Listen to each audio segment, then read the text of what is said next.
Good morning guys, welcome to day 9. Night ఏదైతే బంక్లో మనము tent వేసుకున్నామో అదే బంక్లో ఇప్పుడు ఫ్రెష్ అప్ అయిపోయినాము. బండి కూడా రెడీ చేసుకున్నాము అండ్ డీజిల్ కొట్టిస్తున్నాము. ఒకసారి డీజిల్ ప్రైస్ చూడండి, 89.5 ఉంది. ఫుల్ ట్యాంక్ పట్టించేస్తున్నాము. ఇందులో ఆటో ఒకటి వచ్చింది. और ऊपर तक चाहिए, माइलेज चेक करना है. ఎగ్జాక్ట్గా 43.57 లీటర్స్ పట్టింది. ఆల్మోస్ట్ ఫుల్ అయిపోయింది. ఇందాకనే కదా డీజిల్ కొట్టించుకున్నాం. 30 కిలోమీటర్స్ అట్లా వచ్చినాము. ఇంజిన్ చెక్ లైట్ వచ్చింది చూడండి. సో ఆర్ఎస్ఏకి కాల్ చేసిన, ఒక 1 అవర్లో అట్లా వెహికల్ వస్తుంది అన్నారు. చూడాలి. 6 కిలోమీటర్స్ డిస్టెన్స్లో షోరూమ్ అయితే ఉందంట. అక్కడికి తీసుకెళ్తారంట టో చేసుకొని. సో చూడాలి మరి ఇంకా ఏమవుతుంది ఏంటి అనేది నేను చెప్తా ఉంటా. నేను ఎక్స్పెక్ట్ చేయలేదు. నిన్న మొత్తం మంచిగానే పర్ఫామ్ చేసింది. నాకు తెలిసి సెన్సార్స్ ఇవి ఏమైనా ఈ డస్ట్, నిన్న బాగా వర్షంలో వచ్చినాం కదా, ఏమైనా మడ్ కానీ ఇట్లాంటిది ఏదైనా పడి ఉంటే ఉండొచ్చు. వెంబటే కాల్ కనెక్ట్ అయింది, ఆర్ఎస్ఏ బుక్ అయిపోయింది. ఫ్రీ ఆఫ్ కాస్టే, వాళ్ళే వచ్చి తీసుకెళ్తారు. చూడాలి మరి ఏమవుతుంది. చూడండి టోయింగ్ బండి వచ్చింది, సెట్ చేసేసిండు. ఇంకా బాగానే లాక్కుపోయేది అయితే కాదు, అదే లిఫ్ట్ చేసుకుంటుంది. ఫ్రంట్ లిఫ్ట్ చేసుకొని వెళ్ళిపోతుంది, నో టెన్షన్. వీళ్ళు మంచిగా అందులో కూర్చుంటుంది అన్నమాట. ఇట్లా ఉంటే పర్లేదులే. మాకు ఈయన కనెక్ట్ అయినాక 15 మినిట్స్లో వచ్చేసిండు, తొందరగానే వచ్చాడు. आपने लास्ट साइड नहीं डालते राड, ऐसा राड पे वो सिंगल ही होता है वो. अच्छा, वो आप सीधा नहीं डलेगा ना. अभी गाड़ी पे कोई भी नहीं बैठ सकते. नहीं बैठ सकते, कोई दिक्कत बैठ सकते ना. लोकल जाना ज्यादा लंबा दूर होता ना, फिर नहीं बैठाते हैं. गाड़ी में पीछे ज्यादा लोड है, इसीलिए कोई दिक्कत नहीं है. आप ड्राइविंग सीट लो, ज्यादा लंबा दूर नहीं सीधे बैठा. ठीक है भाई, ठीक है, कोई बात नहीं. నాతో పాటు ఒక రండ్రా. గైస్ ఫైనల్ గా మన బండి అయితే లోడ్ చేసేసారు. ఇట్లా వెళ్తుంది అనమాట. విశాల్ ముందర కూర్చున్నాడు, మేము ఇద్దరం వెనకలో కూర్చున్నాము. తెలీదు అసలు సిచ్యువేషన్ ఏందో. మార్నింగ్ లేచినాం కదా, డీజిల్ కొట్టించుకున్నాము. జస్ట్ 20-30 కిలోమీటర్లు వచ్చినాము అంతే. నేను కిందికి చూస్తే ఎమ్మటే లైట్ బ్లింక్ అవుతుంది. ఇదేంటి బ్లింక్ అవుతుంది అని సైడ్ ఆఫ్ మొత్తం చెక్ చేసుకున్నా. సరేలే అని ఒక 5 కిలోమీటర్స్ వచ్చిన, అయినా కానీ పోలేదు. పికప్ ఏమైనా తేడా ఉందని చూసిన, పికప్ ఏం తేడా లేదు. 2000 ఎబో ఆర్పిఎం రప్పలు వేస్తూనే ఉంది. మైలేజ్ ఏమైనా ఇబ్బంది ఏమైనా పెడుతుందా అంటే మైలేజ్ ఏమో 23 వస్తుంది. ఏం అర్థం కావట్లేదు. ఇంకా టకాటకా ఆర్ఎస్ఏకి బుక్ చేసేసిన, వచ్చేసారు అనమాట. ఎమ్మటే వచ్చారు. 45 minutes, half an hour to 45 minutes పట్టింది. ఈ టోయింగ్ చేసేటప్పుడు మీరు ఏం చేయాలంటే, మీ వాళ్ళని ఒకరిని ముందర కూర్చోబెట్టండి, ఒకరు ఇక్కడ కూర్చోండి కార్లో. ఏం చేయొద్దు, ఫస్ట్ న్యూట్రల్లో పెట్టాలి బండి, హ్యాండ్ బ్రేక్ రిలీజ్ చేయాలి, దట్స్ ఇట్. స్టీరింగ్ ముట్టుకోవద్దు, క్లచ్ ముట్టుకోవద్దు, బ్రేక్ ముట్టుకోవద్దు. 4 ఇండికేటర్స్ అది వేసుకోవాలి. అది వేసుకుంటే ఏంటంటే కొంచెం వెనకాల వచ్చే వాళ్ళకి కూడా ఈజీ అవుతుంది అనమాట. వాళ్ళు చూసుకొని కొంచెం వెళ్ళిపోతారు. మన బండి కొంచెం సేఫ్గా వెళ్ళిపోతుంది అనమాట షోరూమ్కి. అసలు ఎక్స్పెక్ట్ చేయలేదు ఇలాంటి సిచ్యువేషన్ ఇంత తొందరగా వస్తుందని. వస్తుంది ఏ బండికైనా, BS6 కొత్త బండ్లకి వేటికైనా ఇంజన్ చెక్ లైట్ అనేది ఇట్స్ కామన్ థింగ్. బట్ ఇంత తొందరగా వస్తుంది అనుకోలేదు. మొన్న రాలేదు. ఫస్ట్ మేము ఎప్పుడు మనాలి ఎంటర్ అవుతున్నప్పుడు రాలేదు. సెకండ్ డే బండి మొత్తం అట్లనే ఉంచిన, అయినా రాలేదు. మంచిగానే ఉంది. నిన్న రాలేదు, ఈరోజు వచ్చింది కొత్తగా.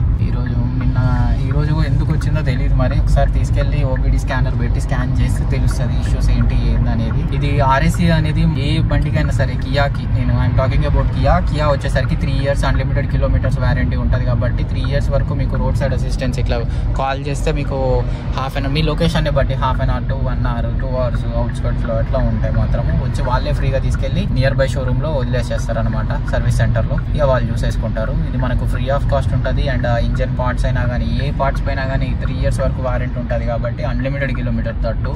సో మీరు టెన్షన్ పడాల్సిన అవసరం లేదు. ఫస్ట్ ప్యానిక్ అవ్వకండి, ఇట్లాంటివి అయితేనే ఉంటాయి. బండి విషయంలో ప్యానిక్ అవ్వాల్సిన అవసరమే లేదు. చూడండి మనం ఢిల్లీలో ఉన్నాం, ప్యానిక్ అవుతున్నామా? అవ్వట్లేదు. అసలు నాకైతే ఇంత కూడా అసలు ఇది లేదు. కేవలం మీ టైం మాత్రమే వేస్ట్ అవుతుంది అంతే. జస్ట్ టైం పోతుంది. మనకు టైం ఒక్కటి చూసుకున్నామంటే ఇదేం లేదు. చూడండి ఫాగ్ కూడా గట్టిగానే ఉంది రోడ్డు మీద, వెహికల్స్ కూడా పోతూనే ఉన్నాయి. ఇప్పుడిప్పుడే కొంచెం పెరుగుతుంది. అసలు లెక్కకైతే 9 లోపు నేను ఢిల్లీలో వెళ్ళిపోతుండే క్రూజ్ కంట్రోల్ ఇన్స్టాల్ చేయించుకోవడం కోసం. సో ఇట్లా అయిపోయింది అనమాట. అయితేనే ఉంటాయి లైఫ్ అన్నప్పుడు. ఇంకా మనం ఏ సిచ్యువేషన్ని మనము ఆపలేము, పాస్ చేయలేము, పోస్ట్ పోన్ చేయలేము. ఇట్స్ ఆల్ అబౌట్ డెస్టినీ అంతే. అట్లా జరిగిపోతూనే ఉంటాయి ఇట్లాంటివన్నీ మెమరీస్ అనమాట. ఇంకా టైం అయితే ఇప్పుడు 8 అవుతుంది.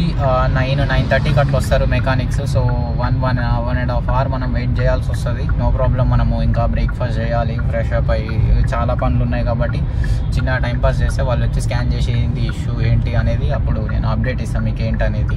సో ఫైనల్గా మన బండి అయితే షోరూంలో పెట్టేసారు గైస్. ఫైనల్గా పోయింది, చూపిస్తామండి. లిటరల్గా గంట ఇంజన్ ఆన్లో ఉంది. ARPM లో ఆన్ చేసి OBD స్కానర్ కనెక్ట్ చేసి చేసిర్రు అనమాట. యాక్చువల్గా DPF స్కానర్ అనేది ఇక్కడ ఆటోమేటిక్గా రావాలి, మనం చేసుకోవాల్సి ఉంటుంది.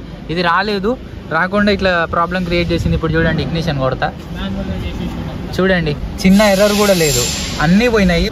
చూసిరా, ఇంజిన్ చెక్ లైట్ వస్తే ఏదో ఇంజిన్లో ఏదో పార్ట్ పగిలిపోయింది, ఇదైంది అదైంది అని అసలుకి ఇంత కంగారు పడకండి. చిన్న పైపు ఊడిపోయినా కానీ ఇంజన్ చెక్ లైట్ చూపెడుతుంది. ఇక్కడ పని అయితే అయిపోయింది, చాలా బాగా హెల్ప్ చేసిరు. ఇంకా హైలైట్ ఏంటంటే ఇక్కడ ఒక అతను నార్త్ అతనే, కాకపోతే అతను శ్రీహరికోటలో అక్కడ చదువుకున్నాడు, మన సైడ్ చదువుకున్నాడు ఆంధ్రాలో. సో తెలుగు మాట్లాడుతున్నాడు, సర్ప్రైజింగ్ అనిపించింది.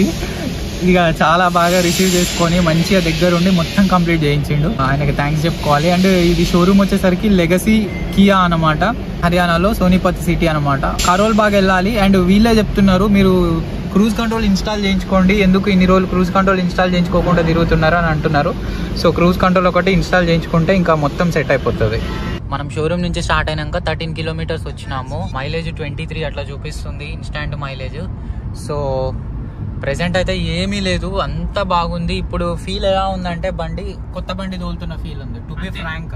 ఎందుకంటే డీజిల్ పార్టిక్యులేట్ ఫిల్టర్లో ఏదైతే మనకు ఇంతకు ముందుకు ఉన్న బూడిద పొడి ఉంటుంది కదా, యాష్ పొడి ఉంటుంది కదా, ఆ పొడి మొత్తం వెళ్ళిపోయింది సైలెన్సర్లోంచి. So it feels like brand new car అనమాట. నిజం చెప్తున్నాను, టు బి ఫ్రాంక్ నాకైతే తెలుస్తుంది, డిఫరెన్స్ తెలుస్తుంది. బండి లేచే విధానము, పికప్ అందుకునే విధానం చాలా ఫరక్ ఉంది. సో ఇట్లా ఇది ఫోర్స్గా చేశారు, ఎందుకంటే మనకి ఇంజన్ చెక్ లైట్ వచ్చింది కాబట్టి ఫోర్స్గా చేస్తే అందులో ఉన్న ఇన్ని రోజులు మనం ఆల్మోస్ట్ 6600 కిలోమీటర్స్ తిరిగినాం కదా, ఈ తిరిగిన మొత్తము ఎంతైతే జమ అయ్యి ఉందో ఆ పర్టికులర్ ఫిల్టర్లో అంతా బయటికి కొట్టేస్తుంది. సో ఇంకా ఫ్రెష్గా ఉంటుంది కాబట్టి ఇంకా పికప్ అనేది వస్తుంటుంది అనమాట. యూజువల్గా మీరు బండి వాడుతున్నప్పుడు 10,000 కిలోమీటర్స్కి 5,000 కిలోమీటర్స్కి ఒకసారి అట్లా మనకు వార్నింగ్ వస్తుంది ఇక్కడ మీటర్లోనే, చూసి మనమే చేసుకోవచ్చు, పెద్ద ఇదేం కాదు. కాకపోతే మనకు అది రాలేదు కాబట్టి మనం షోరూమ్ దాకా వచ్చి చేయించుకుంటున్నాము.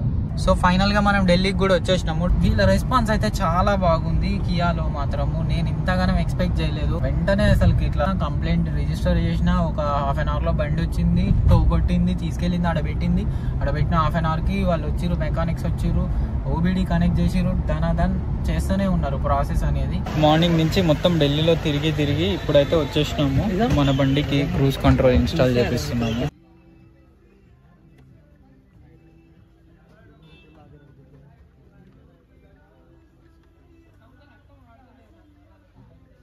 ఢిల్లీ నుంచి బయటపడ్డాము, యమునా ఎక్స్ప్రెస్ వే కూడా ఎక్కేసినాము. టువర్డ్స్ ఆగ్రా ఉన్నాము. ఎక్స్ప్రెస్ వే మీద ఉంటాయి కదా రెస్టారెంట్స్, వాటిలోనే డిన్నర్ బ్రేక్ తీసేసుకున్నాము. అయిపోయింది, అందరం ఫ్రెష్ ఫీల్ ఉన్నాం, మంచిగా తినేసినాము. ఆరామ్సే ఇంకా నాన్ స్టాప్ ప్లాన్ చేస్తున్నాం. విల్సి ఇంకా ఎంతవరకు అయితే అంతవరకు వచ్చేస్తాము. ఇంకా మన క్రూజ్ కంట్రోల్ కూడా ఉన్నది కాబట్టి నాన్ స్టాప్ వచ్చేస్తాం. అట్లా నాన్ స్టాప్గా వచ్చేసినాము. ఆఫ్టర్ 2 days ఇది యాక్చువల్గా మేము తీసేది అలసిపోయాం, కంప్లీట్గా పడుకున్నాం అన్నమాట. పడుకొని ఇంకా లాస్ట్కి కార్ వాష్కి వచ్చాము. విజయవంతంగా ట్రిప్ కంప్లీట్ చేసాము సేఫ్గా అండ్ ఫుల్ ఎంజాయ్గా హ్యాపీగా. ఒక ఇదేంటంటే స్థితి ఒకటి ఎలా చేస్తే బాగుండు, ఇంకా బాగా ఒక 10 days అట్లా అయిపోతుండే. బట్ డెఫినెట్లీ మళ్ళీ మేము ట్రై చేస్తాము. Delhi to Hyderabad non stop గా కొట్టేశారు. గ్వాలియర్, సాగర్, ఝాన్సీ, నాగ్పూర్, హైదరాబాద్ ఇట్లా నాన్ స్టాప్ గా కొట్టేసినాము. ఎక్కడ ఆపని కూడా ఆపలేదు. చిన్న ఒక 1 hour 2 hours అట్లా స్లీపింగ్ బ్రేక్ తీసుకొని కార్లోనే పడుకొని నాన్ స్టాప్ వచ్చేసినాం అనమాట. ఇదనమాట ఓవరాల్గా ట్రిప్. అండ్ ఇంకొక వీడియో చేస్తాము, ఎంత బడ్జెట్ అయింది, ఏంది, ఎట్లా ఎంత కాస్ట్ వచ్చింది, బండి యావరేజ్ ఎంత ఇచ్చింది, పోయేటప్పుడు ఎట్లా వెళ్ళాలి, ఎంతమందిని తీసుకెళ్ళాలి, ఎక్కడ స్టే చేయాలి, మేము చేసిన మిస్టేక్స్ చేయకుండా మీకు ఇంకా బెటర్గా ప్లాన్ ఇస్తాము దీంట్లో. సో ఇదనమాట. ఇట్లాంటి వీడియోస్ మిస్ అవ్వకుండా ఉండాలంటే వినోద్ బండారుకు like, share, comment, subscribe. And ఇంకొక ట్రిప్లో కలుద్దాం. Bye bye bye bye bye వెళ్ళిపోయాడు. ఓన్లీ బాయ్ ఇక్కడ. బాయ్.